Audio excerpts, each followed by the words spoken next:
Now, the reason that Amazon is putting so much energy to try to defeat you is they know that if you succeed here, it will spread all over this country.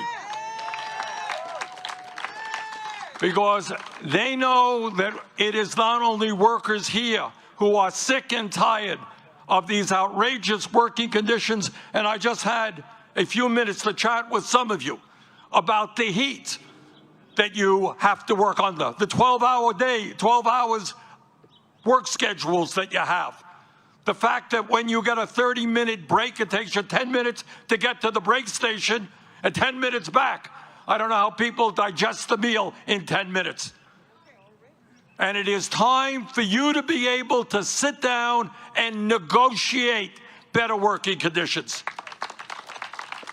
Union is not going to solve it all. But what it does do is allow you a seat at the table. When you go against one of the largest corporations of the world and you do it alone, you have no power. But when you stand together in solidarity with each other, you can negotiate for a better workday.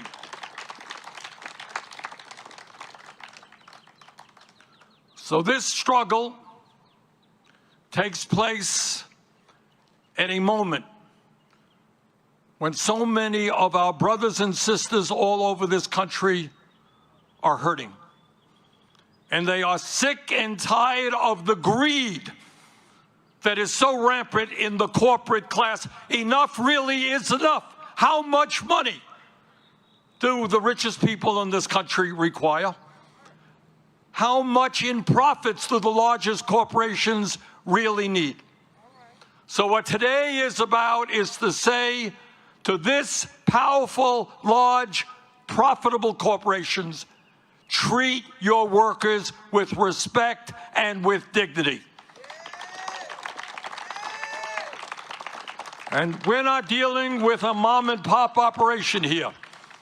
We're dealing with $1 trillion corporation that makes huge profits that can certainly provide the kind of wages and benefits that working people desperately need. So let me conclude by reminding you of the role that unions have played historically in this country.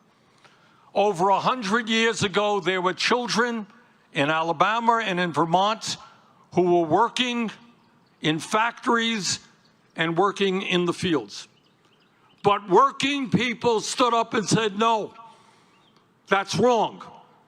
We want kids in schools and not in factories and in fields.